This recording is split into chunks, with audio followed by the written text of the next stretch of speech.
It's another Blues Day, Monday Dun Day. Monday Dun Day. Ooh, I like that. I'm using it. Hashtag Dun Day. No? You know what? you shit, bro. We are here. Welcome. Hey, how's it sound? I like it. Good.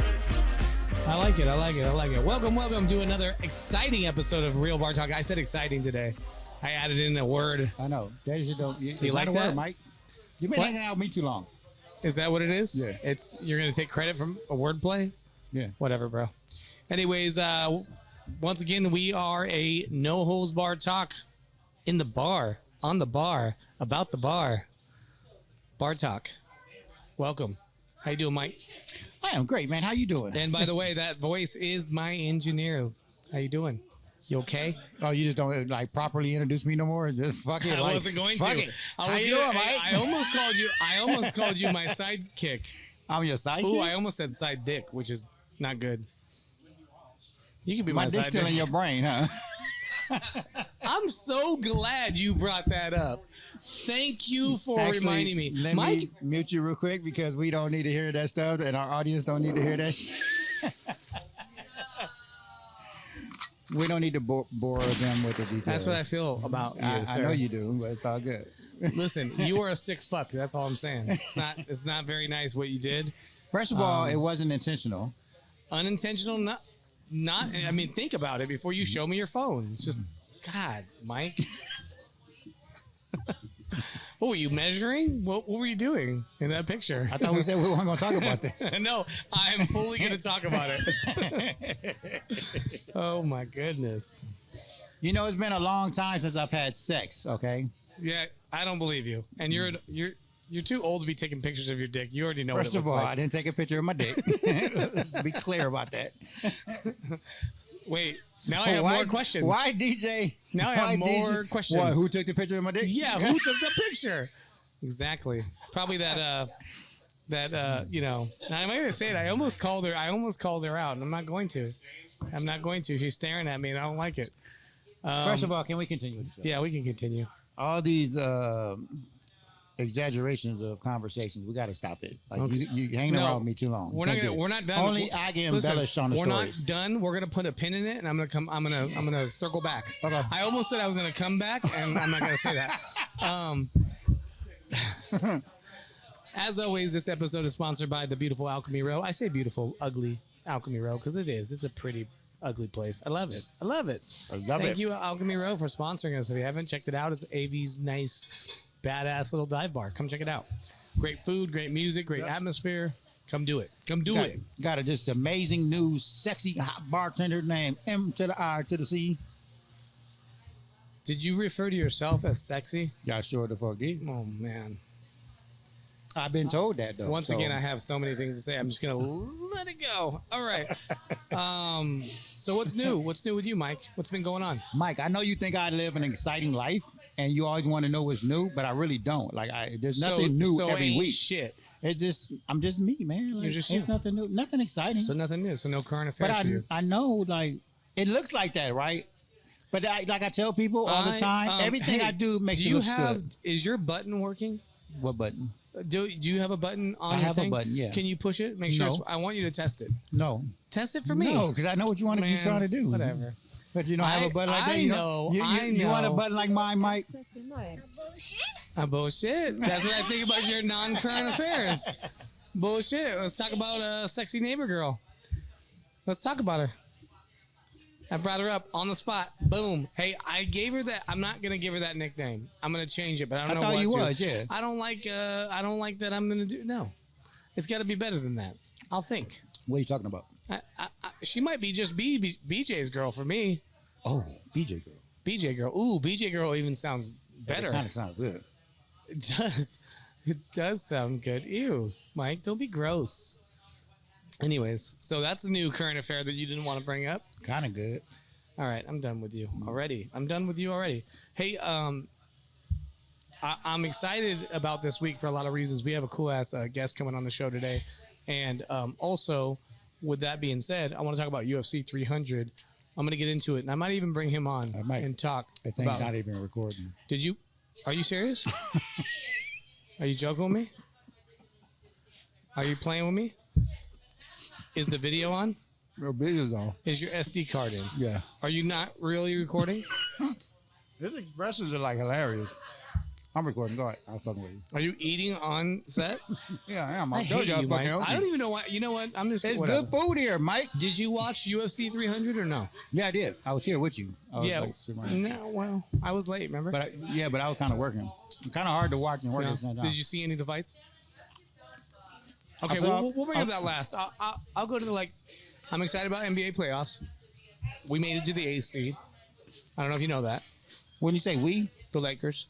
Well, no, they have to win. They have to win the one more game, right? No, they beat the Pelicans yesterday. Oh, I thought they had to win tonight or something. No, they won the other night to do it. Yeah, so they clinched the 8th seed. Okay. And then they're in that play-in tournament. Oh. Yeah. I don't know how I feel about the whole play-in tournament thing. I like it. Do you? Yeah, I do like it. It allows two teams that are just out to compete to try to get in, which is kind of cool. Yeah, but if you don't make the 8, like, that's it. Like, I don't feel like that's giving someone a second chance, right? I like it though. But am I right though? It's giving them a second chance. Kind of. But it's a one game. It's a one game play-in. No, I know, but I don't like it though. So you play for 9th, and the 9th place gets to play 8th. I feel like we play 82 games, and if you can't make the top 8 at the end, then it's over. Like, go home. I feel you, but I like that it changes it up a little bit. Teams that weren't good in the beginning, that made some changes around All-Stars and was able to go on a streak, get a chance to get in, and then you get a chance to get a team that was barely ranked to get into the playoffs, to maybe possibly win. I get that because the Lakers, right? Like in the mid-season, like it's not about the Lakers. Even last year when they did it, the team that played in, like, I think if I remember correctly, almost won. It was the first time an 8th seed almost won the whole thing. Yeah. I love that. I love that too. So it just makes it more competitive. It just adds an element to it. Yeah. So it's cool. But I'm excited about that. But let's get on our guest, because I want to talk fights, and this guy knows a lot about fights too. Okay, that's it. This is Mr. Matt Montague. He is we're going to talk about his experience. He's got a lot of experience in different things, but he has his own podcast. Go check it out. It's called Dying to See Me. I binged it kind of last night, like a bunch of episodes, and I quite enjoyed it. Yeah, I watched a couple of his episodes too. I was telling you last night, I watched the first episode, then I watched the last one with Camacho. Oh yeah, Camacho. Yeah, how'd you like that episode? It was funny, and I didn't think like he was gonna be that good, Camacho. But that's what he's. I'm actually jealous though, because I actually tried to get him on my show and he wouldn't do it. So now I got to go talk shit to him. Jealousy. Hey, you know why, Mike? Mike? What? Oh shit! Is that what you're saying, Mike? Shit. Wow. You ain't shit, bro. Fucked up. That is he gave me the toilet water. It is. Yes. How you doing, Matt? I'm good. How are you guys doing? Welcome to the show. Do you know why my show is called Dying to See Me? I do. Yes, I do. But tell the world. I own a company. We clean homicides, suicides, drug labs, so people are dying to see me. Wow. Yeah, you actually used that on your very first show. Yeah. On this intro. Let me ask you a question. I loved it. Let me ask you a question about that, actually. Does that make it hard to, like, get guests on? Or it's just a little shtick to the podcast, and then it doesn't matter about what guest, you still stick to the same thing? In the beginning, that's kind of what I focused on, was talking about the stories and the death and the different shit that fucked up people do, and the eating people and the crazy shit. And then I started to get more guests, and obviously I started to get a little bit more famous guests, and I just kind of went from there and just started doing my own shit of what I wanted to talk about, what I wanted to do. We still talk about death, or we still talk about other shit, but it's not like the focal point anymore, to where, you guys are in a bar, so I'm sure. I thought it was kind of all about that too, and then I noticed, like, you kind of put stuff up in the introduction that, like, kind of explains, like, it's about all kinds of shit. Yeah. I love that. It's like old school Howard Stern, little bit of Joe Rogan.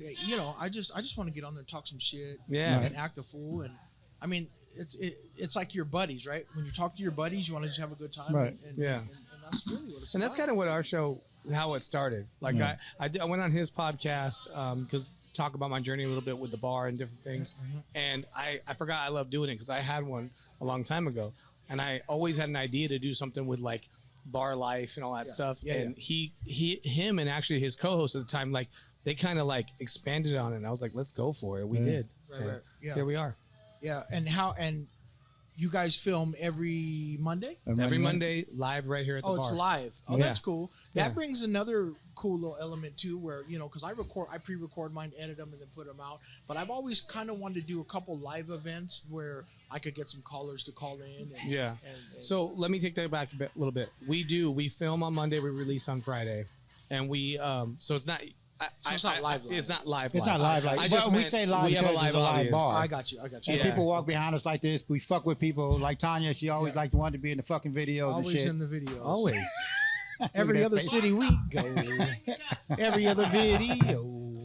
So the other thing I was going to tell you too that I really liked about your podcast too is that we have a lot of like friends. And Stop slamming the doors. I was telling Mike, I've known you. I was trying to figure out how long the other day, and I want to say you met me right when I turned 18. I just graduated high school. I don't know how old you are, or I don't know, but I remember I was a bartender. You were a bartender. In fact, I was telling JP this. She was like, he never bartended. I was like, Yeah. fuck, he did. I did. I was remember a bartender. that. And I was telling her, I was like, he was like real thin, Yes. like really skinny. She's like, Yeah. he's never been like skinnier than you. I said, the fuck he wasn't. He Yeah. was skinnier than I am right now for sure. I was maybe like a buck 55, 65. That was my weight. Yeah. Yeah. So now you're saying I'm fat. No, I'm not saying you're pretty fat. much, I didn't right? say- That's I pretty didn't much say what that. I got I out of didn't it, say too. that. I didn't say That's that. pretty much I got. I didn't You say know, the that. camera You threw adds a 20 fat jab. pounds. You threw a fat jab. I'm fat, threw and a I was fat saying he jab. was Wait, skinnier Mike, than are me. you Okay. fat shaming people? He did, right here Yes, on you TV. are. God, you know what? The camera adds 20 pounds, but goddamn, we live. Shots fired. Shots fired. Shots fired. But that was a long time ago. Yeah, so I did. I used to bartend back in the day. That was like my little hustle at night, Yeah. and I loved it, man. Bartending / manager, it was dope, man. I was have a fun. lot of fucking bartending stories. I started at Mr. Q's. You remember that place? Yeah. That was like where I was in between there and Black Angus. Yeah. And I used to bartend all the fucking time. That's and then where my wife says she really like met you is Mr. Q's. Q's. Yeah. I don't remember where I met her, but it was probably around that time. Yeah. Yeah. JP. Yeah. Shout out to Jay Pizzle. my Shout nizzle. out. Yeah, that's my. Yeah, peeps. I told her you're coming on the show. She's like, so you're gonna have my friend. This is what she told me. Come on the show, and I'm not gonna be there. I was like, well, first of all, Yeah, you why know I've JP known- not here? Kids. She had to take our middle to basketball, so She Then did we all should have those. scheduled it a night for her. we to were be here, adulting Mike. a little bit. Yeah, I know. But I also kind of threw this at her last minute because I just ran into him a couple weeks ago, and I was like, hey man, come on the show, because he was telling me about his podcast, and I was like, that would be awesome to have him come on, because I know he's got great that's, stories. That's why so. you gotta let me produce, Mike. Because I would have. Sometimes had you No, gotta give if up you control, produce, Mike. we lose the SD card in the ice, here we go. or you don't push record. Bullshit. Bullshit. I'm just saying, Yeah. all those stories I just said were true. No, they wasn't. Some of them. So So they gotta be some truth to it. there, no, There's a it's- level that's of- Did exactly- you lose an SD card in the ice? First of all, Tell the truth. first of all, I didn't lose shit nowhere. Okay, you dropped it No, I didn't drop anything. in the ice. He had a bunch of people over here doing stuff when I was trying to break down, and somebody did something because they were serving drinks. It was a lot going on right here. There's a You lot know of- that. There's a lot of finger pointing going There's a on lot. right now. There was a lot going on All right I here. know There's a is lot of snitching going I on. found don't his know. SD card underneath, which is even weirder. I found it underneath the ice plate. Oh man. How it got there, don't know. Anyways, we'll move on. Yeah, we definitely. Did you? I have a question for you, and, Okay. I thought about this when I was watching some of your podcasts, because I saw that you had Nick Diaz, and you were just telling me earlier that you had Dana White on the show and stuff. Yeah. And I realized, like, what do you have to do with the fight scene? Did you have something to do with it? Did you train or anything?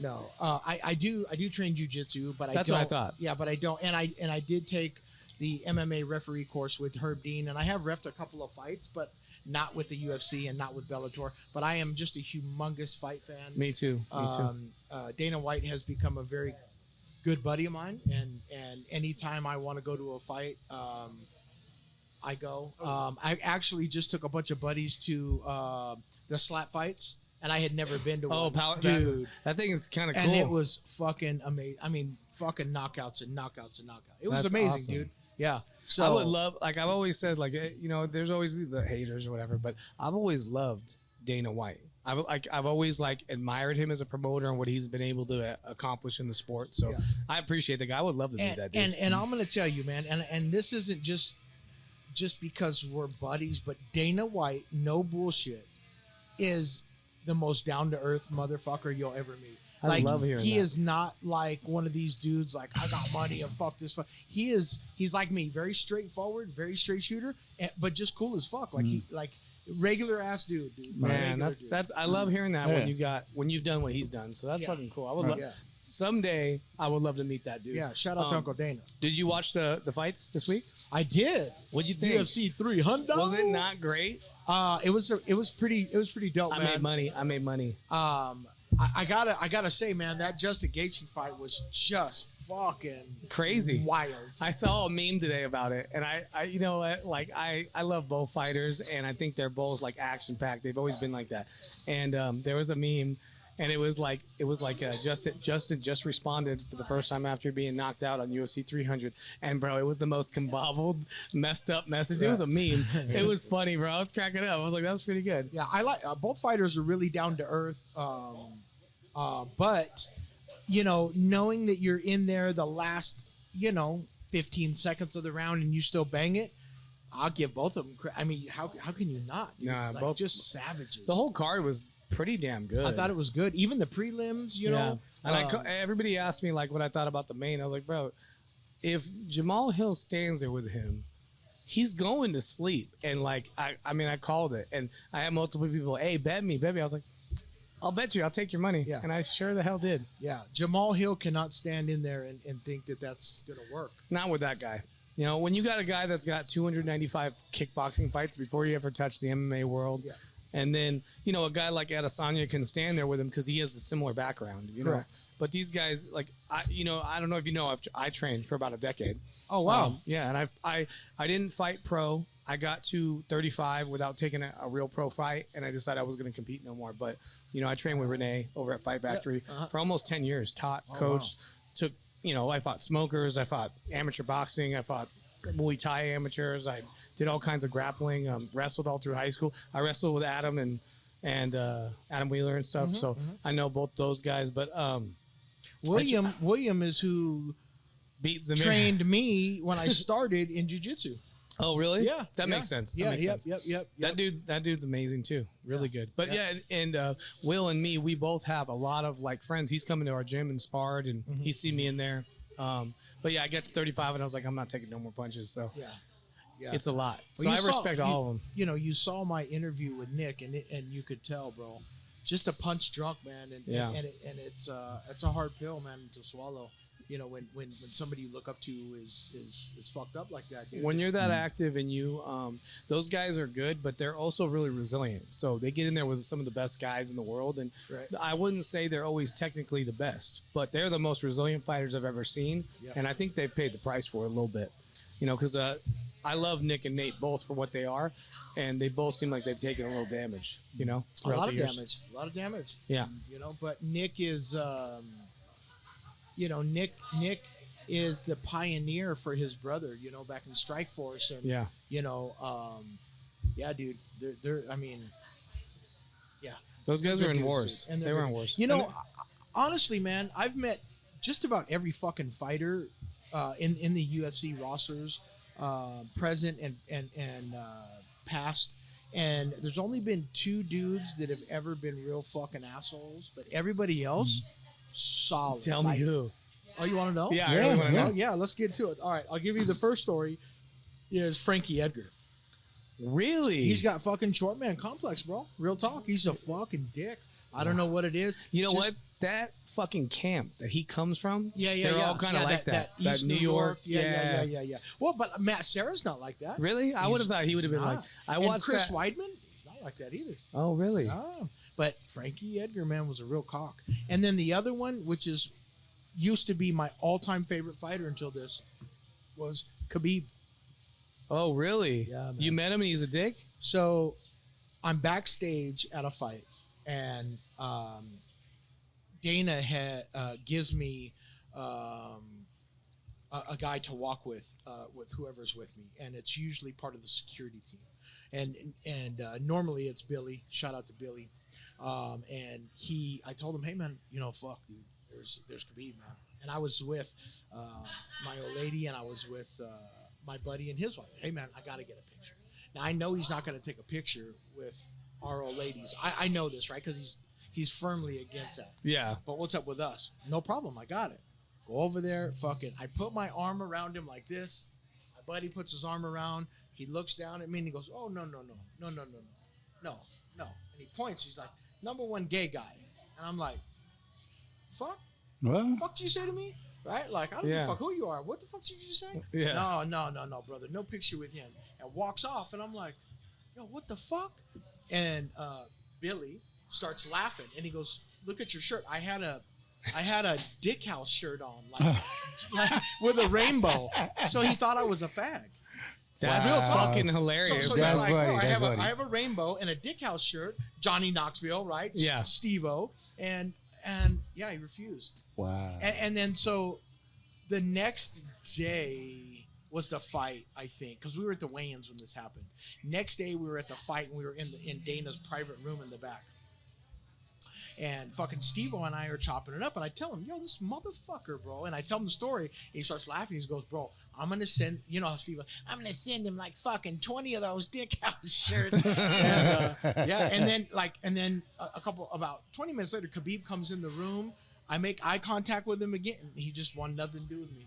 And walked off, bro. He thought you were really gay, bro. Thought I was a real homosexual. Wow. Even though I was with my old lady, that's smoking. You know what I mean? Like, yeah. That's fucking funny though. That is funny as shit. I got to meet. Funny enough, I've been in the fights and I've met a lot of people, but they're always like underneath. Like I got to meet like Mac Danzig and a few other guys throughout my time going to the fights. But I got to meet George St. Pierre out here right after he blew out his knee. He was at the LA Center rehabbing. He started dating one of JP's friends. So he comes out, met us at Fresco's, had dinner. The most humble, down earth. He didn't want to talk about fighting at all. He just wanted to talk about aliens. Yeah. George is a cool dude. Yeah, I met George. I met all these dudes, man. And everybody is Stipe Miocic is one of the most down to earth dudes. Like Derek Lewis, dude, fucking one of the most. I would love to hang out with that dude too. He's got to be rad. Yeah. But Cosmot, all of them. These guys are all fighters, and if you know anything about the gyms and where they come from, most of them come from really humble beginnings. Yep. Like if you go to my gym, it is in the heart of the ghetto of Palmdale, right? And it is the dumpiest gym. But when I tell you the most ruthless fucking fighters come out of that gym, like from out here, anyways, you can feel it in the atmosphere. Yeah. When we spar, people are getting knocked out of the rings, head going into walls, like it's gnarly. You know what I mean? So that's what these guys come from. So it makes sense for them to be chill, and most of them pretty cool. Yeah, it's sink or swim. Right. I mean, in the ghetto, it's you got to fight to eat, right? That's just the way it goes. Yeah. And yeah, it's crazy. The only fight I was sad about was the Holly Holm fight when she lost last night. Sarah, yeah. I knew that was coming. I knew it was coming, but I pull for her because she's an ex-boxer and what she did coming in. Because she's really like, I talk about this all the time. With fighting at the time, when Ronda came in, I hated it. And people were like, why do you hate her? I was like, I don't hate her. I hate what she represents because there's like 12 girls that you don't know about that are fighting outside the UFC that would smoke her. Or that started, like Gina Carano really is the number one GOAT who started it, right? Ronda. But what it was, if you look back at the styles back then, girls fighting was so much like throw sloppy punches to grab, to a grapple, to a submission. Yeah. And there was like I said, 10 girls that just left their profession, which are all striking professions, that moved out, including Holly, and like they wouldn't take those fights. They wouldn't match up Ronda with those fights. And I was like, bro, this is bullshit. They are just building her name. Do you think that Ronda would have continued on her streak had she got rid of her coach who thought her hands were the best and just kept her same game plan that was working? So, no, she wouldn't have stayed on her streak, and I'll tell you why. But I do blame her coach a lot 100%.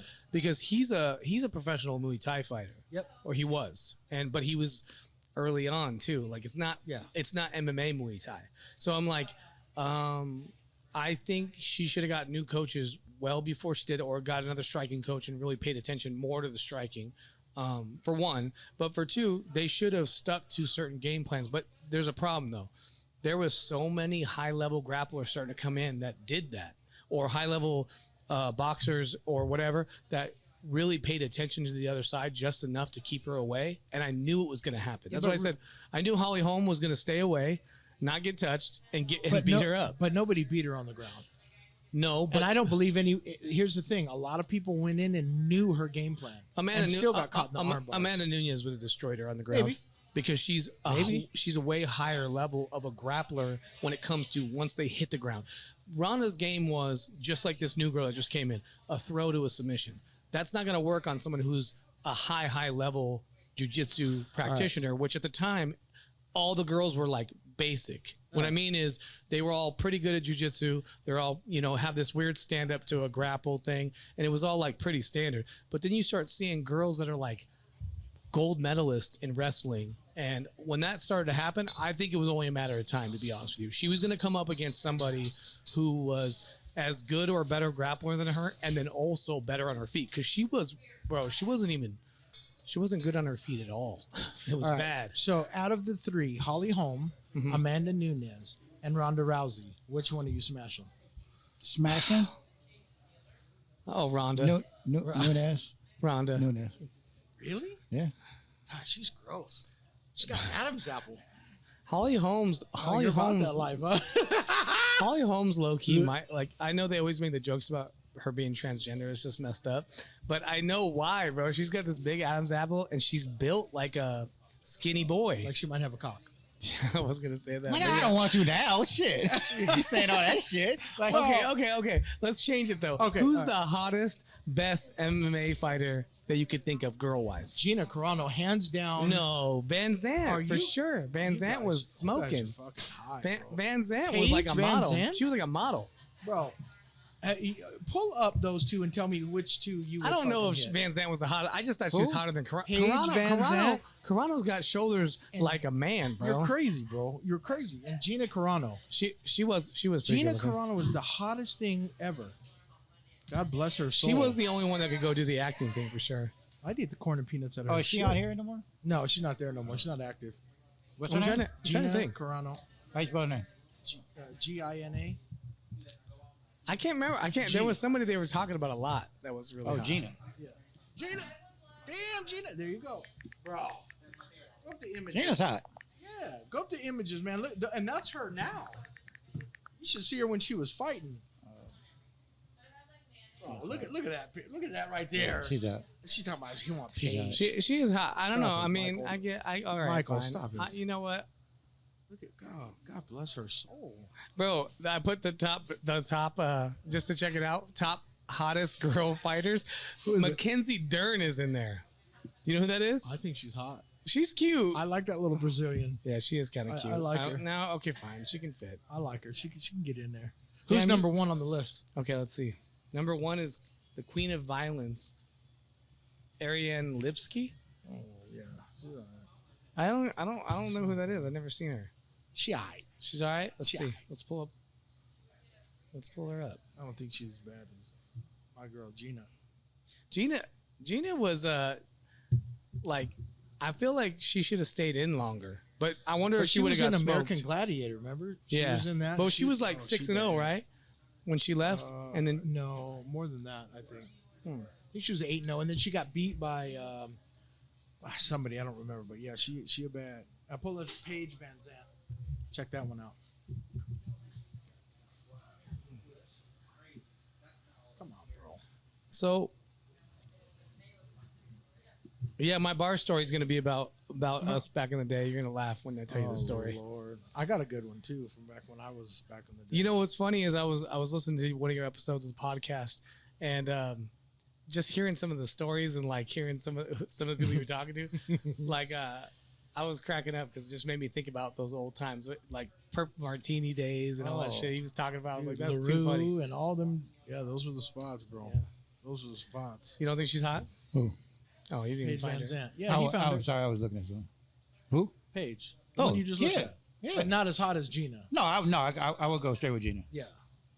I would go I straight. think Mike. Oh, she's kind of cute. You need Okay. to go to the. No, That's the Who? one that got number 1. Oh, she's pretty decent. Yeah. All right. All right. Well, hey, before we move on to like bar stories and stuff, we always talk about what's in our cup. Today we did a little something special because I know you do the whole sober living thing, right? I do. Yeah. I've been sober since 2006. That's fucking awesome. Yeah. I kind of stopped drinking since '07. I drink a little bit. I'll have something, but I really don't drink very often. So, because of you today, I decided to do a mocktail, and we called it the prickly ray because she made it up. Just some prickly pear juice and different little cocktail juices. It's pretty dang good, actually. Yeah. I like it. I left Prickly mine Ray. on the table over there, but I'll tell you, mine was a Heineken Zero Michelada, and it was bomb, except for you put Was it a little too hot. spicy? I'm Fucking sorry. hot as shit.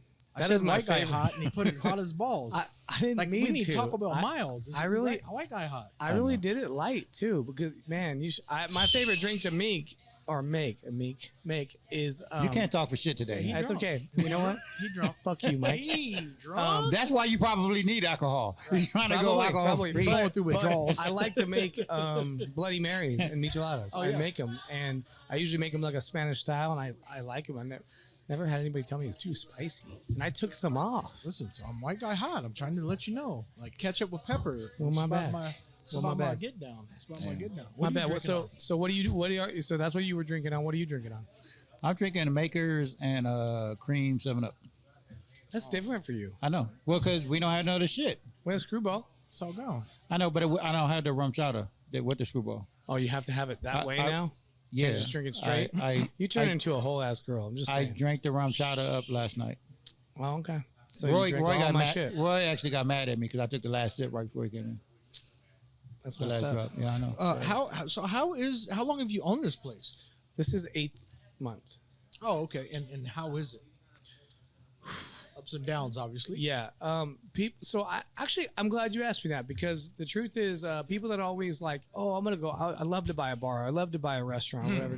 Let me just tell you, I've said it before on the show. It's the hardest industry to own a business in the nation for a reason. And even I, who've been in it for so fucking long, I will tell you now, there's parts of me that wishes I didn't do it.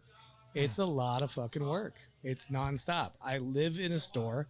I work 16 hours a day, and I have another business too. So owning both is also tough. But this one it's a whole nightmare. Well, I want you to know I own 2 companies outside of here, and it's not just the bar business. It's owning any company is fuck, dude. It's a lot of hours, a lot of time away from the family.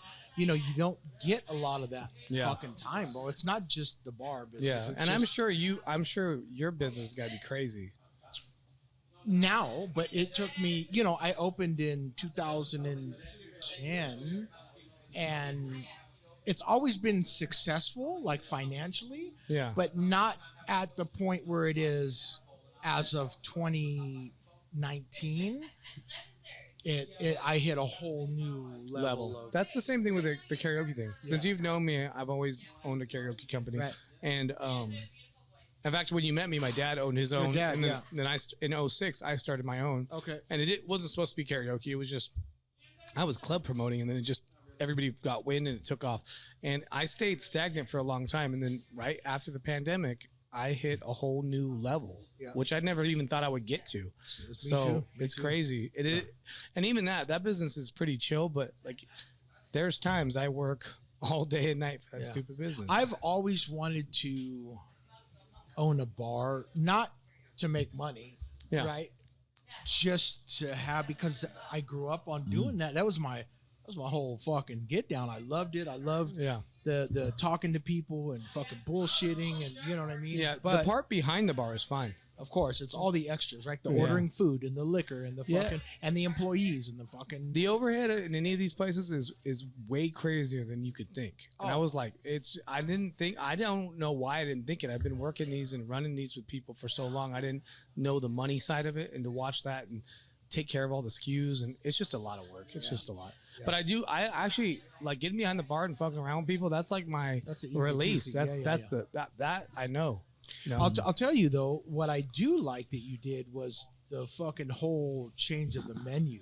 Yeah. Right, where you added and made a full kitchen instead of just like, here's some fried foods, fucking enjoy it, you know, because that sets it off, you know, where it's yes, it's still a local dive bar, but that's exactly what it should be. And the quality of the food is the quality of the food is 100% on point. Yeah. You know? I had some white girl tacos and they were fucking amazing. Yeah. People love those tacos at this bar. Yeah, our tacos go crazy. Yeah, our funny enough, Taco Tuesdays are our biggest selling food day because of the tacos. And we set out to hit certain items that we knew how to get good quality. Yeah. That's the biggest deal. And so on Taco Tuesday, is there like is it a special for the tacos or something? Yeah, it's like $9.99 for a set of tacos and a beer. Oh, like, cool. Yeah. Oh, that's good. Yeah, that's real dope. But Thursday steaks are pretty popular too. Yeah. That's cool. And another thing, I went out and I found like what worked, and we don't have just any steak. We have one steak. It's made a certain way, and we never not sell out. Yeah. Well, that's good. Yeah. Good. Yeah. I think you were telling me that when we were here. And the truth is, from Rubens to now, we have doubled what they do. So I know we're on the right point. I know a lot of people are supporting me. I've been doing this so long. A lot of people love what we're doing. But I'm not done. Yeah. So that means I got to put more in. Yeah. So I was just, and funny enough, I was just telling Mike, I may take a partner on for this place because I got another business aspiration, something I've been trying to do for a long time that's going to hit, and I'm going to need some more help. Well, so let me give you some advice, and you could take it how you want to take it, but you want to avoid pulling a partner at all cost. I've been in business a very, very, very long time. When I first started my company, I had a fucking partner, and it's hard. It was the worst mistake I'd ever made, man. And up until recently did I finally get rid of that partner, and I worked the whole time, and he didn't do a fucking thing. Yeah. And I built the business. You know what I mean? So, and now, after I got rid of him, I have now purchased 3 other companies, and now I'm DBA under those, you know what I mean? Yeah. And now we are now the number 1 company in all of California, That's which is fucking dope. awesome. Yeah, right? You know what's so funny? I was always really interested in your business because I went to school for criminology. I don't know if you know that.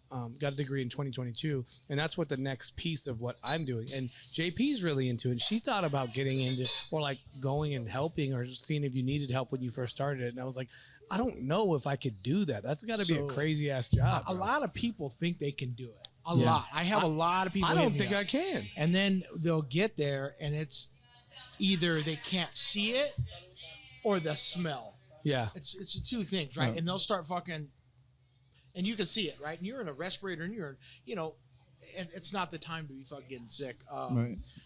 And then it starts to fuck with you. You know, when you see dead kids or somebody getting eaten on and shit, that shit gets to fucking with your dome a little bit. You know what I mean? Not everybody can handle that. A lot of PTSD comes involved. I don't think I could. I thought about it a lot because when I first started going to school, I was looking at a forensic for a minute, and that's what basically it is. It's all that, and I'm just like, yeah, I don't know if I want to see it all the time. Yeah, I think I'd be okay. I don't think I'd be sick. I think I could deal with some of it, but I just think over time it would just weigh on me too much. It's the mental aspect of it. Yeah, that fuck with a lot of people. Yeah, and I do have a lot of hot chicks slide in my DMs and ask, like, hey, what's up? Like, I'm fixated on this shit, and only chicks. Wow. Yeah, swear to God. Yeah, God bless them. But they're like, they'll send me. I have a social media person that runs all my social media accounts. I don't do it, right. Yeah. I have a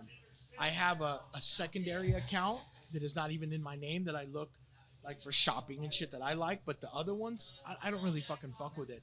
But this social media manager will tell me, she'll say her name's Juliet. She'll say, hey man, got a couple chicks showing her titties and saying, hey, can you send pictures of fucking fingers and dead bodies and shit? And they're freaky. Really? And that's freaky. fucking and wild. And then when I'm like, let me check them out. Let me go. So I'll go on there and look, and they're hot chicks. Have you always always been okay with it? Like, are you that guy that watches like autopsy documentaries and shit? Some people have cocaine and some people have drinking and some people, mine was money. And I wanted so fucking bad to be a millionaire. Like that was since I was a kid, I just wanted to be a fucking millionaire, right? Like I came from very humble background. And I just wanted. And I wanted it so bad. I would do anything, and then it's like, then you make it to your goal and it's not enough, and then it's like I want 2 and I want 5 and I want 10, I want property and it'll never be enough. So I just wanted money. Now I really have cut back on going to scenes because it has started to fuck with me a little bit in the dome. But what's the worst shit you've seen? I tell this, we did some training in Texas when I first started the company. This place called Amdacon. Shout out to Amdacon, Michael Tillman. So basically, this guy was up on methamphetamines for about a week and a half straight, and he had cut his mother from her neck all the way down to her pussy. Opened her up, took bolt cutters, and opened her rib cage up, and pulled her spleen out, and was eating it while he masturbated. That's the craziest shit I've ever heard. True story. White people too. Man, you can't even write that shit. You can't even write that shit. You can't even write that shit. Make that up. Yeah. You can't make that shit up. That's fucking crazy. And that's just one story of multiple scenes and stories that I have done, man. It's been a wild fucking ride. That's crazy. I never would have thought that I would have gotten paid to do this. How did that start? How did that transpire? So a buddy of mine was opening up a restoration company, like a water restoration company. And at the time, I had a little bit of savings, and I said, "Hey man, let me get in with you." And he was a very, very close friend of mine. And he kind of, in my opinion, pushed me and was like, "Hey man, I already got partners or whatever." And he kind of, And I was kind of mad, like, damn, bro, this motherfucker really like that? We're supposed to be dogs. And he goes, but you should look into this. And I'm like, what? Nobody motherfucker pay to clean that shit up. Let the cops do that shit. You know what I mean? And so I started to look into it, and I did a week straight of looking into it. And then I got a hold of Michael Tillman, and he fucking walked me through everything, and I did it.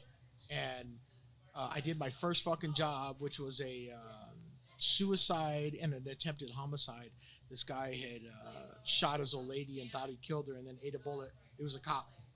And I knew it right then and there that, you get that first check and you're like, damn, I'm about this life. And then I didn't even know it was a thing. I thought the coroners, or there was like a team that was part of the state that did all the cleanup. That's crazy to find that out. The coroners take everything except for whatever is smaller than 2 fists is left. So fingers, eyeballs, teeth, brain matter, blood, fucking all that shit. Yeah. That's fucking wild, bro. That's so crazy. That's crazy. Yep. That's crazy thing that you got into, though. Yeah. It's fucking gnarly.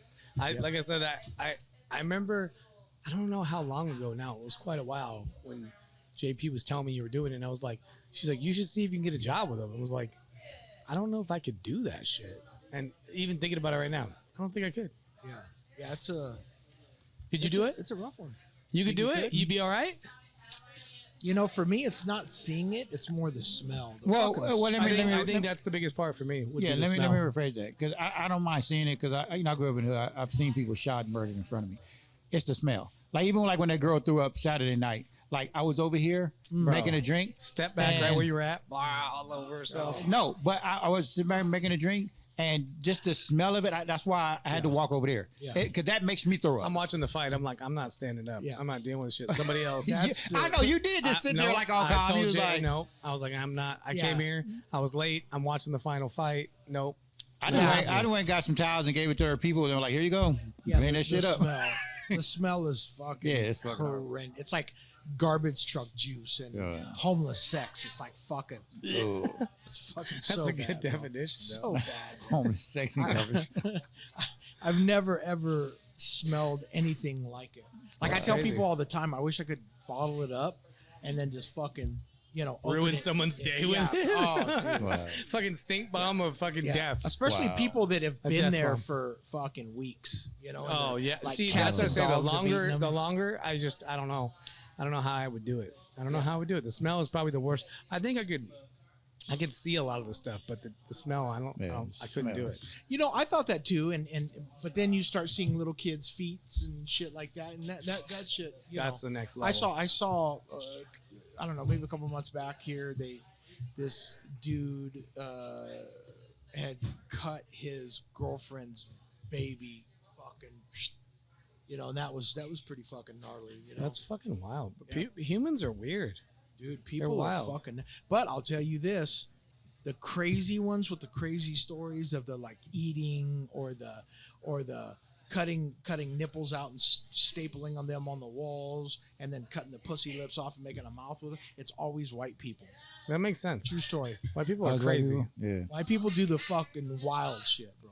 Wild. Put hot curling iron up people's pussy and shit. I wonder why that is. Do you think it's a race thing, really, or just It has coincidental? to be. I mean, it's not. It's got to. Yeah, it's a race thing. Well, I yeah. just think that they're. I don't know, man. I don't know, but I know that like Asian killings usually are like honor or family related, right?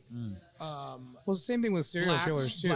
Black people don't commit suicide. It's rare that they commit. I don't want to say ever, but I think I've only ever done 2 African American suicides. They don't do. They shoot the fuck out of everybody else. But Yeah, they ain't killing You're themselves. not gonna shoot yourself. You know what I mean? I wonder if there's a pull on like the most mentally unstable race, and I wonder if that's got ties to it. It's got to, because, like I said, you like serial killers. They're always a little off and weird, and Normally they're always white. Normally they're white. Yeah. Normally. According to my middle child, though, he says we're all serial killers. Well, And I asked him why, and he said, "Well, you wake up and eat cereal in the morning, Dad. Serial killer." That's stupid. He got him. He got me so good in the car with that. There is though. So you're defined as a serial killer if you kill more than 2 people. But what happens when you go to war? All right. That's true. So what defines that? Because one person says it's okay, which is the president. I think a serial killer is somebody who premeditates murder. But you're going to war knowing you're gonna Trying have to kill to kill somebody. somebody. Yeah, but it's like kill or be killed. It's a totally different mental state that you're in when you do that, rather than like, who is going to be my victim tonight, and who am I going to tie down and eat their brains. Well, yeah, Like, when you go that's to a war, totally different story. you're defending something. Right. I mean, I guess that makes sense. I just think it's like you put somebody like, hey, both sides are going to have weapons. Yeah. I mean, you could shoot or not shoot. Someone's getting shot. So if you guys are in a plane crash, right? Yeah. And everybody survives, right? Yeah. But people are fucked up, right? Broken Yeah. legs and different shit. Right. And a couple people die. And in order for you to stay alive, you got to eat. Are you eating them? Yeah. 100%. Yeah. Yeah, So, but that doesn't make you what's a the cannibal. difference? But What do you mean however, it doesn't make you accountable? But fuck? no, it does. It course does. it But does. it's after the fact that you survive. Do you know what I mean by that? Like, you go home and you did that shit, you're always gonna be known as a cannibal. But if you don't, like, if you were just doing it to survive, no one's gonna say you're like that. Like, you wouldn't do it unless that was the case. I mean, you'd still get looked at differently, I mean, sure. no matter how you look at it. You think so? Oh, yeah. You got to Yeah, look for at somebody. survival? Okay, so let me ask you this. Here's another, right? For $1 million, right? Right. For $1 million, are you taking it to the whiskers? Are you sucking a dick? No. For what? $1 million cash, are you sucking a dick? One time? No. No. What about $5 million? You got to rise above your morals. I know the camera's on you right now, Mike's but let's trying be to say honest no. right now. $5 million. You're $5 not million. sucking Are a you dick sucking a dick, Mike? For Mike. how long? till he comes. Oh, hell no. 'Cause Mike, you? I'm sucking a dick for $5 million. 100%. Really? No now, joke. now listen. Here's the deal. $1 Here's the million difference. is hard, but $5 million? I'm doing it on pay-per-view and asking them if they would like another for another $5 million. You know what? That's like that. Bro, you're tripping. You're tripping if you're not doing it. But let me explain to you something. That's the same thing as like the Mike Tyson thing. Like, would you get knocked out for $1 Would you million? fight Mike Tyson for I $1 get million? knocked out for I'm fighting- Yeah, I $500,000. can knock down. As long as you don't kill me, yeah. Okay, but Suck a every dick, day of you're your not gonna- life has not one of your buddies said, fuck you, fag, or fuck you, dick suck, right? They say it to you anyway. Yeah. You might as well get that $5 million. Stop playing. I'm just saying. I'll turn the lights out and close my eyes. Suck I'll in the make that $5 dick million. for $5 million. This motherfucker said, "Here, turn the lights on." Yeah. Listen, I'm fucking an orangutan's ass all day for $5 million. All day. I'm just saying, I would like, you said something earlier. That's like a goal of mine too. I've always wanted to be financially wealthy, always. And I've done a lot of shit to try to get there. And I'm still not there. Still not where I want to be. But if someone was like $5 million to suck my dick. But you know what I'm thinking sorry. right now. So you would just do anything for money. That's not true. Not anything. That's pretty much what you just said. No, that's what I said. No. That's what I said. Let me make it very clear. You got to make it clear too. Not anything for just money. Well, and this is for a lot of money. You got to say it right. Yeah, let me. For a lot of money, I'd probably do almost anything. Except for pedophilia, there's really nothing I wouldn't do. Yeah, I wouldn't. I'd eat a giraffe's asshole for $5 million. I mean, how can you not? I would have a better question, Mike. What would be your number? Yeah. This is real What's bar the talk number? for real. Yeah, huh? what's- This is what's- fucking real bar No, talk. but what's the real number though? That's the number. That's what I got to know. What would it take for Mike to suck a I'm dick? confused right now that First $5 of million all- ain't the number. That's not even a poll. I love or a that question. sexy neighbor wants to know what's going on right now. She's like so interested. How we set this up?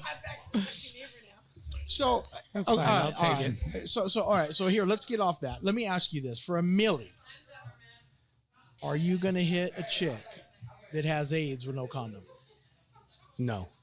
No. for $5 million Hit a chick with AIDS? Fuck it. Yeah, fuck her. No. with no condom? No.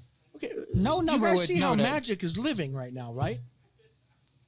I'm confused. I must be on the wrong podcast. I thought this was bar talk. It Wait, is. This is what we're doing. For $5 million, you Wait, No, why? wait. What if you're not going to Magic. survive? Magic. You can't even Magic. spend Hey, wait, $5 hold million. on. wait. Magic Johnson. Without a condom, what if you get? What if you get it? You gonna get it? You might do it tonight for free after you have a few of them Jamesons. So I'm confused. And you're not That's gonna true. do it for $5. You're putting your dick on the crap table every night.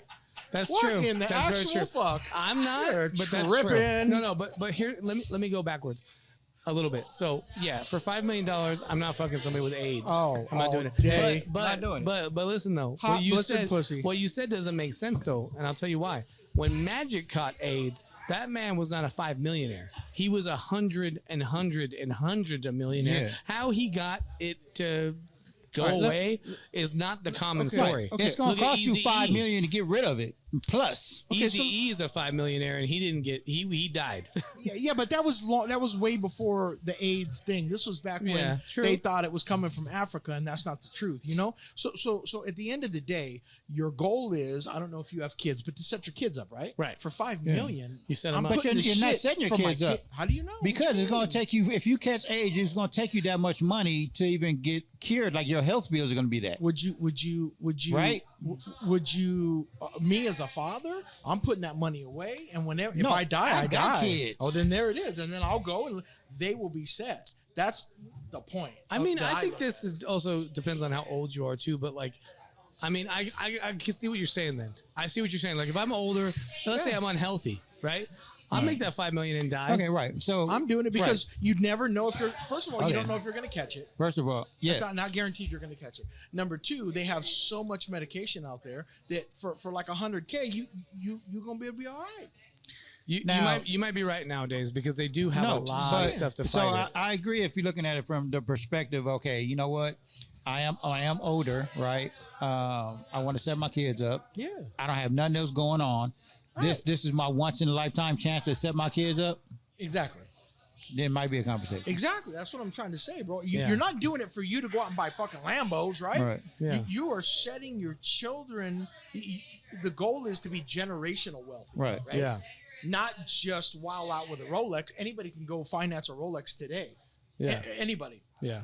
It's different when you can pay cash for a Rolex Right. for you and all your kids and their kids and their kids and their kids. Does that make sense? Yeah, Right? And I I'm know what you're using saying. Rolex as a metaphor. It doesn't really need to be that. But Yeah. houses, Yeah. apartment complex, things of that nature. Yeah. It's more of a business decision than it is anything. Because at the end of the day, you guys know, how many drunk women do you see in here and men do you see in here all the time, right? And if you get drunk enough where you might be with somebody who's you think is not so great. Listen, back when I bartended, I fucked a lot of real ugly bitches, right? Like, so it could have happened, right? Like, I put my dick on the crap table and I happened to win. I like that you use that. That brings me back to like the Eddie Murphy days. He used to say that. I did. I fucked a lot of ugly bitches. He used to say I've that. never fucked a fat girl, but I really ugly.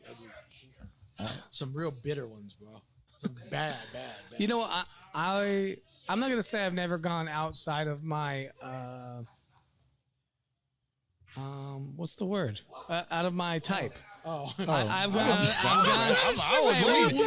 waiting. Yeah. I thought you were gonna. I was almost like, I'm done with this. No, I never fucked a dude. Okay, fuck you guys. No, that's not right. No, what I'm saying is, I never went out on my type. I've always been really picky. Like, I'm pretty sure if most men knew like what my number is, they would trip the fuck all out. men are picky.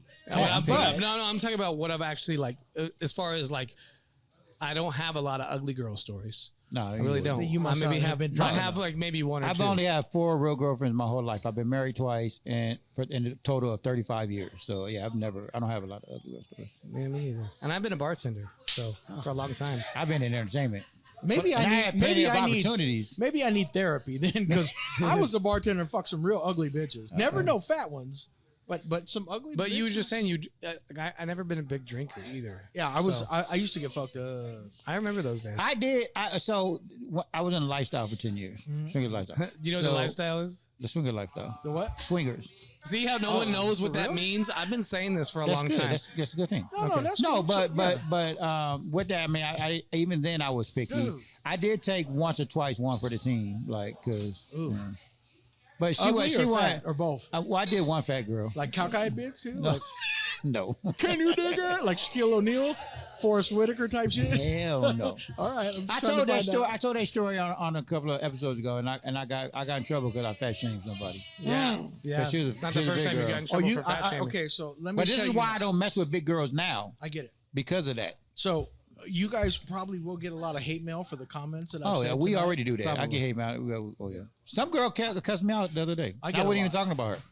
I get, you know what's crazy is I'll get DMs from people like, why would you say that? Or why would you do that?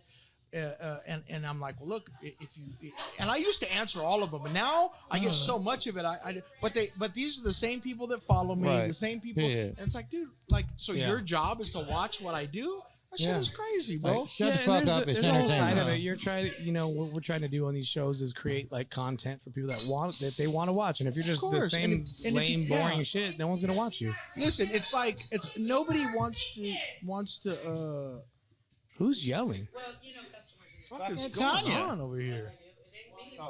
Jesus Christ! Fuck around and find out. It's usually fucking Tanya. Tanya. It usually is Tanya. Usually when we're on the show, I know where Tanya's at all times. Yeah, you got to. Yeah. She's over there with that raspy thing. Kid, come on, baby. Well, I wanna move on a little bit to the meat and potatoes of the show. We do this thing. We usually like set up like little segments and do some goofy shit. And today I knew we were gonna talk about some shit with your show and stuff. I knew we were gonna take a little while, but the meat and potatoes is we call it cocktail campfire, and it's basically just bar story. It's what the show is. It's like some cool ass bar story that you had growing up, whatever. And so that's what we're gonna get into. Okay. Mike, what's your story this week? Because I want to know what the fuck Kimora Lee Simmons is. That's what it says on the board. Yeah. That's your whole ass story. Yeah. Oh, talk about Kimora Lee. Yeah. You know what Kimora Lee Simmons is? I right? do. Yeah. Mike's a little young for that. Oh no, I know who she is. We Okay. talked about her. Okay.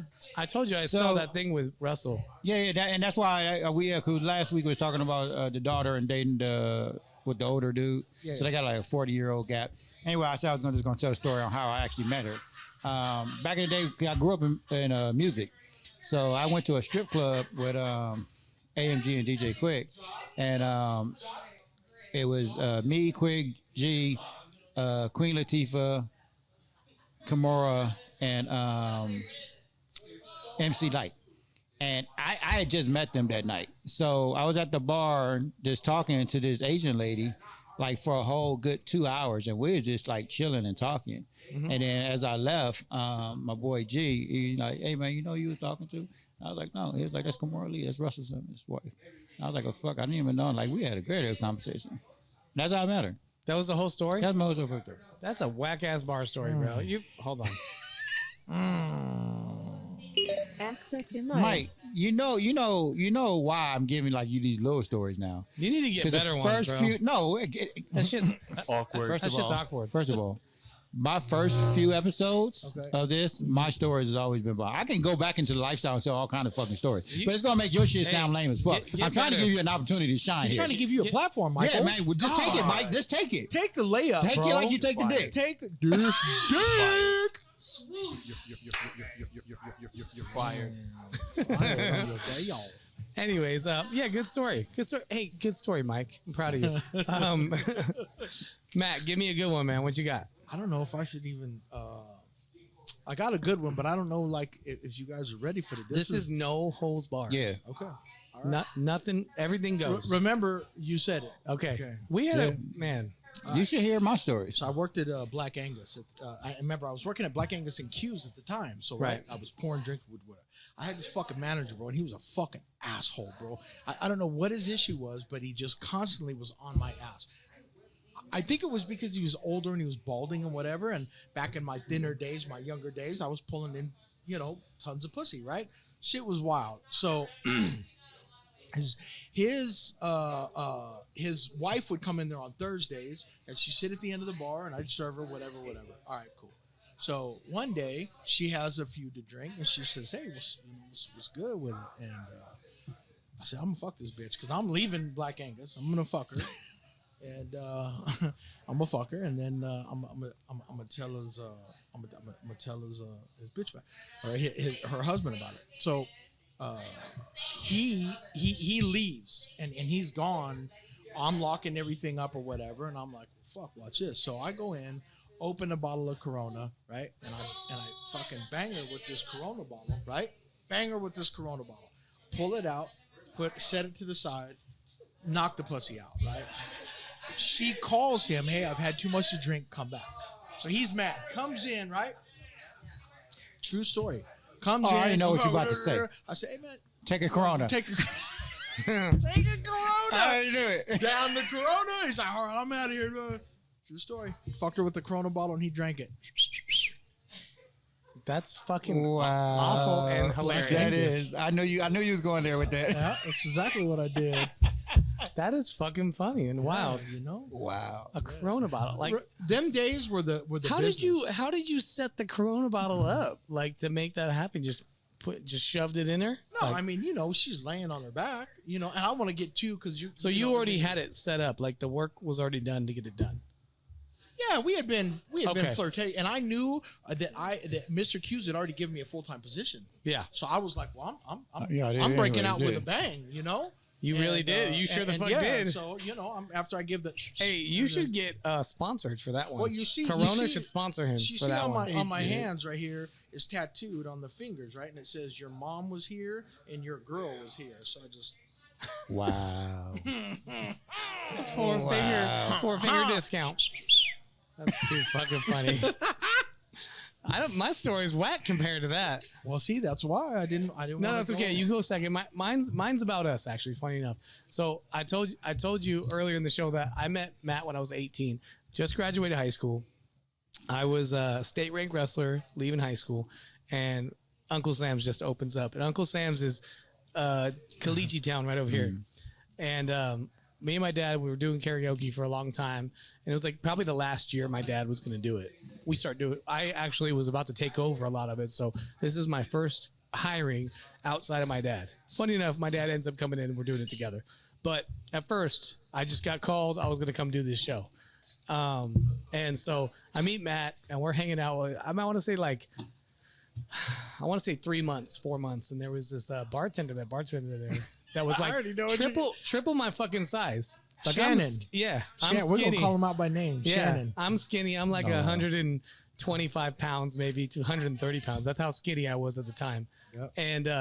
And this guy for like 6 weeks is talking shit to me, and I know it was because I was small, young kid. Well, but Mike dated this chick that worked there, and she was a little hottie, bro. And she, I think that. I married this girl, by the way, too. Did you really? I did. Oh my She's my high school sweetheart. God. Anyway, so Mike dated her, but this girl would come in and not talk bad, but like kind of cry on this dude Shannon's shoulder, like, oh, Mike did this and did that, and Shannon fell for it, not knowing, that girls sometimes. See, and I didn't even know this. This is news right here. And so I think Shannon thought he could have a shot because Shannon was a big dude, right? And she was way out his league, and girls have that little golden fortune cookie, and when somebody thinks that they're gonna get it's funny, but this doesn't shock me because this is how the girl was. The girl was like, she always, and she's changed. She's grown up a lot, but she had daddy issues. She liked male attention, and she would always go this route. And I would catch all kinds of like weird fibs. Like I would treat her bad, right? All through our whole relationship. But anyways, I didn't even know that. I didn't know that's why the guy was fucking with me. Didn't even know. We get to about like 6 or 7 weeks, and finally I'm like, bro, I don't know why you keep talking shit. Like you think you could do something with me anyways. Like look at you, bro. And he's like, what? He's like, I'd fuck you up. I was like, okay, well, I'm done with it. Come do it. And he sure did. He walked around the bar, went to choke me, and he got a rude awakening.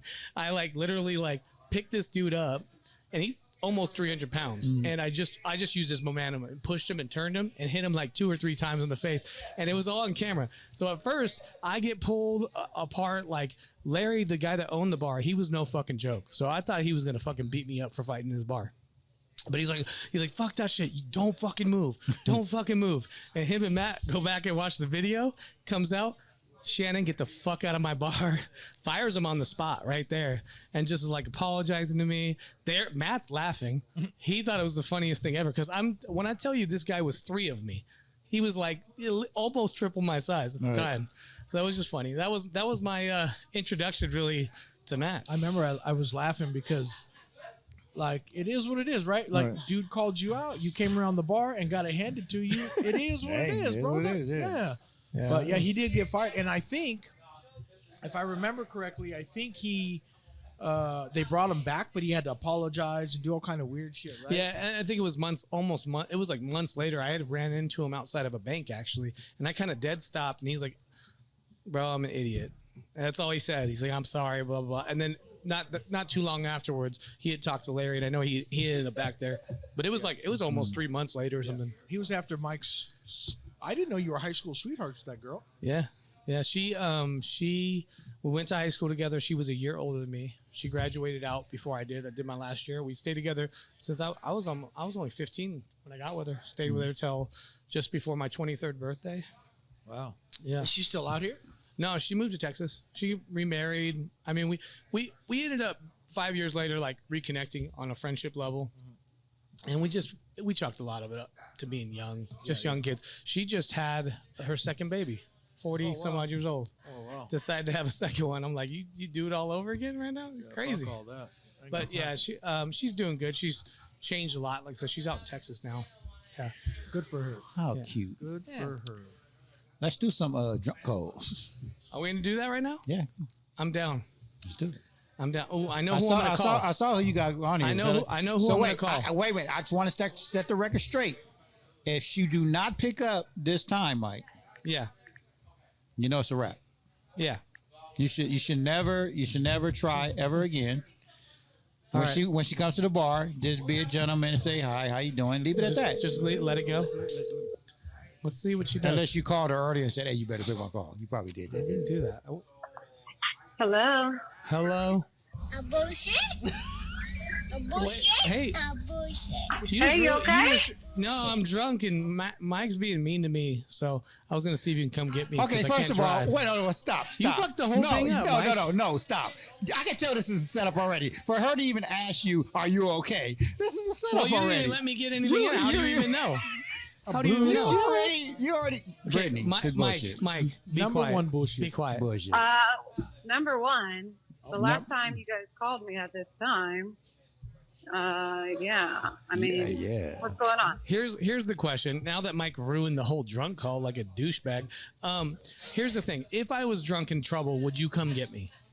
Absolutely. I would come and get you. Would you other Mike? Hell no. Fuck but yeah, exactly. That's it. Thank you, you. Brittany. We love you. I love You're you. welcome. You're welcome. You Bye, see, that's a beautiful. setup. You set this call up. I did not set that up. I did not set that up. You set this call up. No, you don't Matt, even know. It does Matt, sound suspect. Is all I'm gonna Thank say. you. Like that shit was scripted in a motherfucker. shit. How long did y'all plan that? There He's was, mad that because was suspect. no, there was no plan. last episode last week.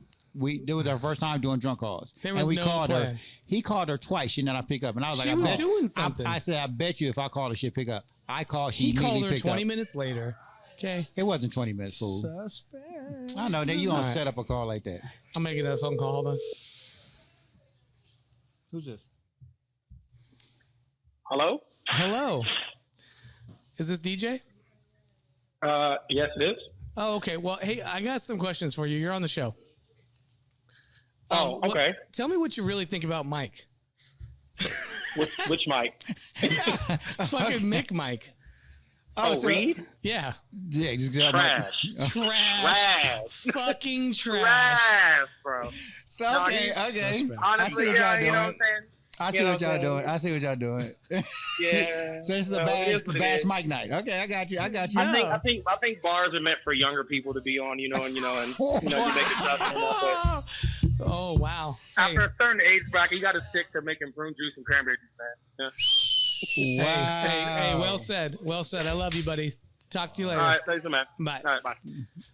I mean, that's 2 for 2. None of that's set up. That is set This up. is Get the just what fuck out people. of here. This is just what people think. Mike. Let me use my phone. That was set up too. I think. That was a rough one. That's why he went and walked over there. I know this is such That was that was suspect. You set that shit up. Okay, good. Hey, it's all good. It's all good, Mike. It's all good. Are we gonna do a real call or what? Who do you want to call? You gotta not talk though. You you ruin it. Call Allie. Oh my God. Are we really gonna do that? Yeah, come on. Okay. What do you want me to? Where are we going with it? Let's just say you at the bar. You fucking. I'm at the bar. I'm fucked up. Yeah. Can you come get me? Yeah. All right. And take you to her place.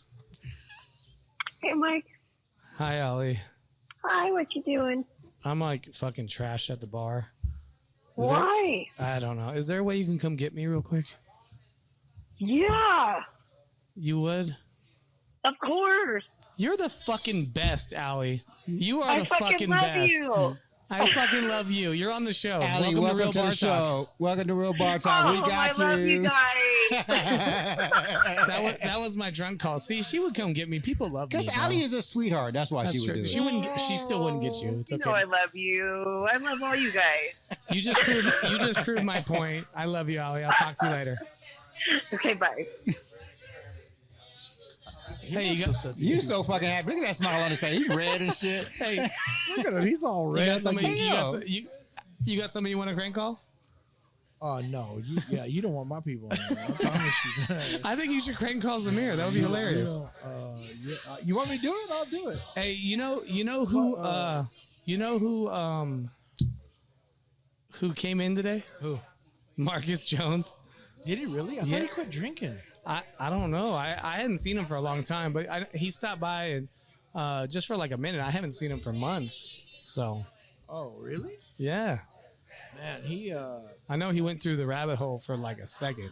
bad. Yeah. I didn't even know he stopped drinking. I haven't seen him since he like disappeared on his lady.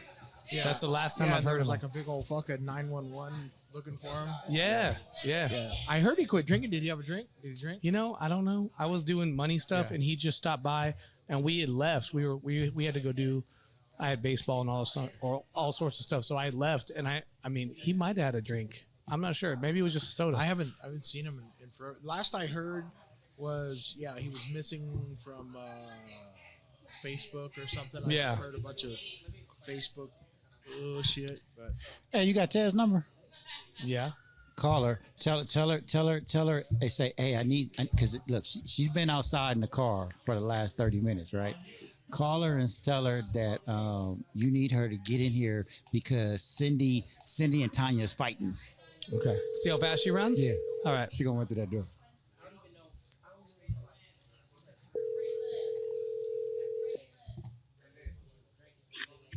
Hello? Tez, where you Hi. at? Where you at? At my house? Oh man, fuck! I thought you were here. I was. Why? What happened? Cindy and fucking Tanya just started fighting. I needed a girl What here. the fuck happened? Can you get here or what?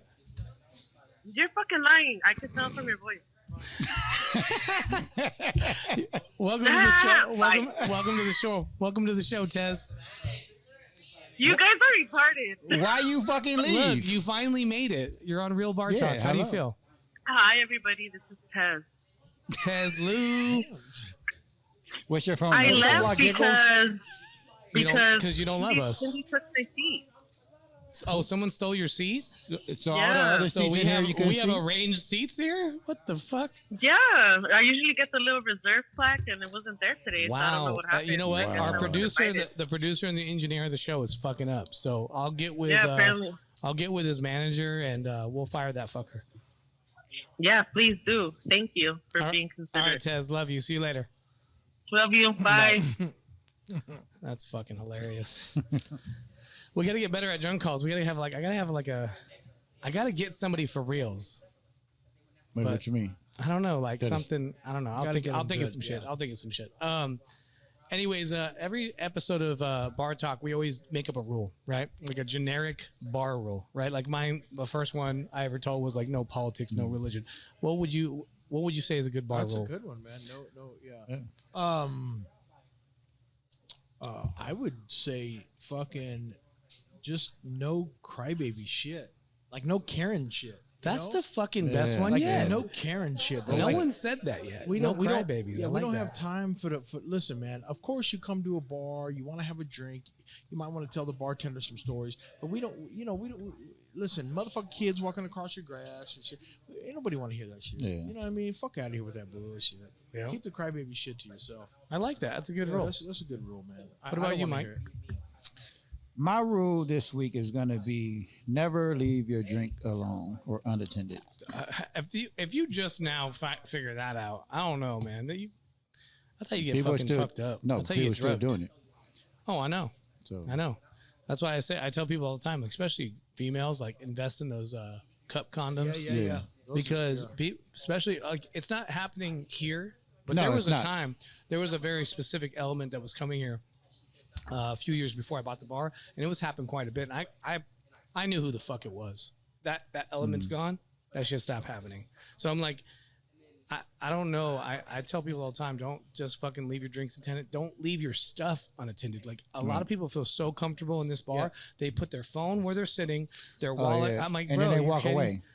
You know, and I've been a culprit of this here. Like, where I put my stuff down somewhere where I don't like to put it, and then you see me freak out, right? But I would never just come out to drink one night and then leave my stuff because I don't want to lose my seat. I'm taking all my stuff, and then when I'm coming back, I'm still telling somebody to get the fuck out of my seat. So I'm not worried about leaving my stuff there. I like I said, I'm pretty sure the dude that I was talking about that was doing shit here, he got me one night with my own drink. I only drink energy drinks, never drink alcohol. And one night I went home and I felt fucked up. And I was like, something happened. And I'm pretty sure if I would have went and tested, he got me with something. Because the guy didn't like me because I was pressing him the whole time. He was you know? trying to take your manhood. I don't think that. I think he was trying to. I think at the time I was really high strung, so he was trying to like, I'm gonna get this dude to relax, and I don't think he was intended to get me, but like, he got me pretty fucking good. It was bad, but yeah, that's a good one. Let's see, a bar rule. What do I got? You didn't have your shit written down? Oh yeah. Did I say that? Did I say this before about the pistol thing? Yeah. I said don't bring a gun. But probably need to say it again. Yeah. I'm even going to go one step further. Don't take the shit out, bro. Don't let me know you have it. If you Right. do have it. Like, Right. at least don't take it out and cock it in a fucking bar. Yeah. Like, we That had was stupid. some idiot do that. Yeah, That's I so think stupid. alcohol and guns never mix. That's doesn't. why if you have a CCW, you're not allowed to go into a bar that serves. That's the only funniest bar. part. The funniest part about it, anybody who claims, there's a lot of claimers. Right. Oh, I have a CCW. I always pull their card. I'm like, oh yeah, let me see your card. They're like, well, I don't have it on me. You don't have one. Right. They don't give you some magic card. That's not how it works. You're registered. Your gun's registered. You go to a 90-day class. I always ask about the class too. Oh, you went to class? Oh yeah. How long did it take you? You wanna They see come up mine? with some lies. Huh? You want to see mine? No. Yeah, I know you do. I got it. I know you do. But like I said, it's not the traditional thing though. It's not a traditional. Well, you're not supposed to. I mean, dude, anybody that pulls it out, like they teach you when you take the class, right? Yeah. First of all, you can't pull it out and point it at somebody because that is a crime. That's a crime. Yeah. Do that. If you're pulling it out, better shoot them. Yeah. There better be a good reason to do that. Right. Yeah. And then even that, I have insurance too. Yeah. Special insurance for in case something like that happens, because people don't realize how fucked up you can get from that. Well, and that's why I said my biggest thing is like, it's just funny that people use that like they know, and I'm like, you don't know. And I even have friends that are cops. They have CCW. They carry when they come out. I'm like, dude, you're crazy, because you shouldn't have it with alcohol. Right, yeah. You just shouldn't, because it doesn't matter what you do at that point. It doesn't matter if you pull it out and you're on the right and you're drunk, you're still going to jail for killing somebody. 100%. You know what I mean? Well, I So- think in law enforcement, you're not even supposed to have it on you if you're drinking. Yeah. Yes, that's correct. That's what I'm saying. Yeah. But they'll come out. They'll come. I have a lot of friends that'll come out with it. I'm like, bro, you're fucking nuts, bro. Right. I had a CCW in 2020. I never brought it out. I had it, never carried. Yeah, oh, really? Yeah. And the reason being is because most of the time I was going out. I'm going out at a bar setting, and if I have a drink and I just so happen to get into some altercation, something happens with it, I'm fucked. Yeah. You don't do that. I knew I had a buddy of mine who had a CCW and got into a fight at a bar. He wasn't drinking, and the guy was getting the best of him. He fell on the ground. The gun came out, and he got in trouble for it. Yep. Yeah. So I mean, I carry mine wherever, but I don't drink either. So it's a big difference, Yeah. I just don't. I don't do it. Yeah. I don't have, and if it's a straight bar that doesn't serve any kind of food, I won't even go in there, like British or any of them, because. But like here or Max, somewhere that has food, I can do that. Yeah, right. I've been thinking a lot about. Well, I'm gonna have to soon. I'm gonna have a renewed CCW. Mine's not current any longer. I don't even have the weapon that I had registered for any longer. But I was thinking about getting one now that I own a bar. And let me just tell you, I own the bar, right? It's a legal reason to have a CCW. Right. I'm scared I'll shoot somebody. Like, I shouldn't have one then if I'm scared of that. Yeah, but sometimes I think, especially with what I see on a day-to-day basis, Yeah. I encourage people to get their CCW because it is getting fucking wild. And remember, the news outlets only give you about 12% of what's going on. Yeah. Motherfuckers don't know a lot what's going on. And for that reason, it is important for you to carry. I think you should be able to protect yourself. Yeah, protect yourself for absolutely. sure. But I just always I just worry about the setting I'm in too. Can we talk about the service at this bar? Is fucking. Yeah, Ray, you're off your game, girl. God damn. Can we get some Jesus drinks over here? She said, yeah, fuck right off. Right. Ain't Hey, got time for I that. want to say real quick too, great rules, but I also want to say thank you for coming on, man. Yeah, thanks, I man. really Thanks do for having fucking me. appreciate it. Yeah, no, for sure. I was glad that you said you'd come on, and I didn't at the time. I'll be honest, I didn't know you had a podcast. Oh, really? And when you told me, I was like, dude, you should fucking come on our show because we're always looking for. And I know, like you said, your stories and stuff. I was like, right away, I was like, that would be fucking dope. And then you were like, yeah, I have my own podcast. I'm like, what? And it's big deal, bro. Yeah. Yeah, it's pretty good. Diet with a lime, please. Yeah, it's a big deal what you've Yeah, done. it's pretty cool, man, and I enjoy it because it's like it's not a job, man. It's just Right. get on there, talk some shit with some buddies, like Yeah. I would do any other time. Yeah. And of course I monetize with it now, and which is cool to get Yeah. some checks with. But it's not really about that. It's more just about enjoying it. You know? And- Isn't it like a weird therapy, a weird It release to get out your shit? Because I know I said this before, like that's why I like doing it before. It was like I always like, fuck, I gotta go do the show, and then I do the show, and then afterwards I feel great. Yeah, I think for the people that do them and enjoy them, thank you. I think that for me, not only is it therapy, but it's nice to be able to get what you think out to the Yeah, world. right. You know what I mean? And Definitely. Because I know there's a lot of like-minded people, and a lot of people agree with what I say, but they are scared to say it. Yeah. Because the world is so PC'd, and I'm just not. I just put it out there, and it is. I deal with the consequences later. Yeah. That's how Yeah. I- Well, you're not worried about the cancel thing, and you know, if I get that's- canceled, I get canceled. I'm not. But that's not why I do it. If I went down to 0 followers tomorrow, I don't do it for the followers. That just happened to happen. Right. Yeah, that was cool too, and it was natural. And like how long has it been? About a year. About a year. That's what I'm saying. So you're still over a year. And how many episodes are you in? Oh shit, 17 or 19, somewhere around in there.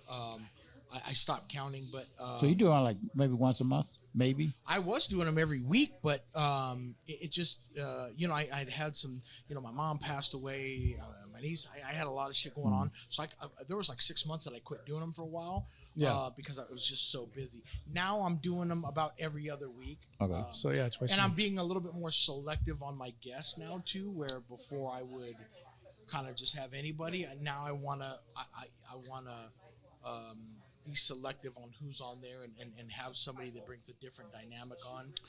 I'm also been on Hoodstocks, which is a really big podcast, multiple times. Shout out to Lucky and Droops and all them.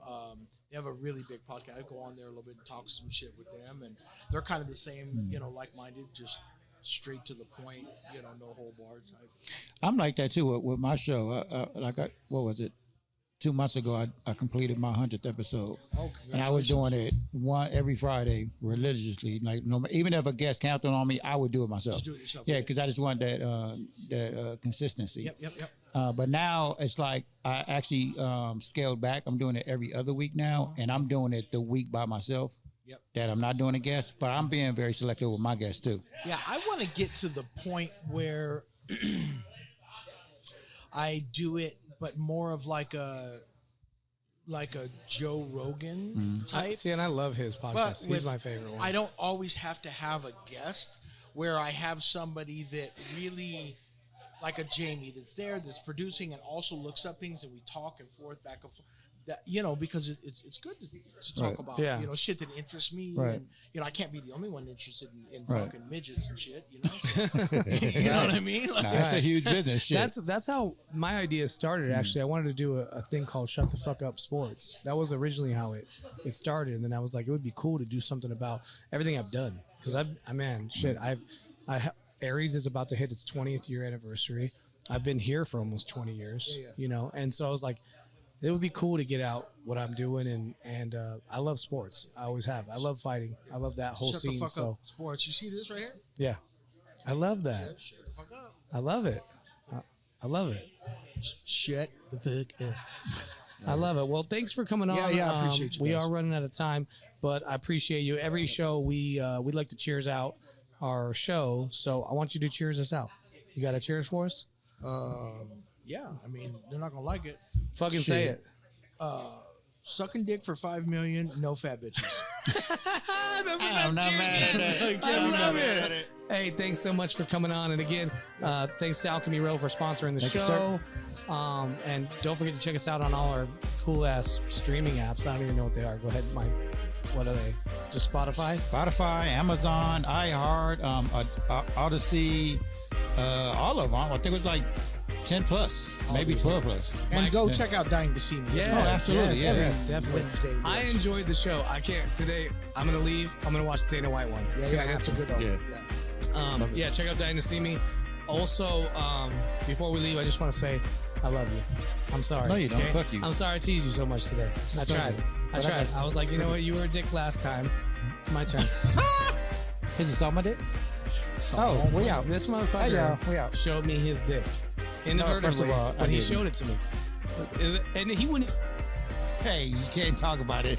Hey, look, he's a baseball. God damn. The glizzy was that good? The glizzy. That's fucked up. That's fucked up. The glizzy. I was gonna say you wouldn't even suck a dick for $5 million, but you showed me your dick. That's pretty gay, bro. I don't know that it's gay. It's like It's good, gay. We out here, Mike. Hey, thank you guys again. We'll see you next week. Appreciate you guys.